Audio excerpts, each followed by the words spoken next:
বলেছেন ট্যুরিস্ট ভিসায় এসে আমেরিকার ভিসা ক্যাটাগরি কি পরিবর্তন করা যায়, বিশেষ করে মানে কোন কোন উপায়ে করতে পারেন? মোস্ট নোন যে সমস্ত ক্যাটাগরিজ আছে, যেমন স্টুডেন্ট হতে পারে, তারপরে যদি যোগ্যতা এবং ওইভাবে করে ইভেন এটার জন্য লটারি হয়, তারপর টাইমিং এর ব্যাপার আছে, মানে বর্ষ কখন শুরু হয় ওই ওই ব্যাপারটা H1 করতে পারে, হ্যাঁ, L1-এ যেতে পারে, E2-তে যেতে পারে। এই ধরনের নোন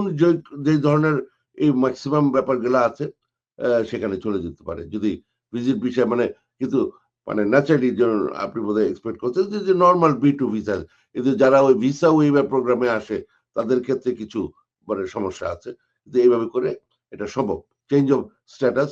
I-539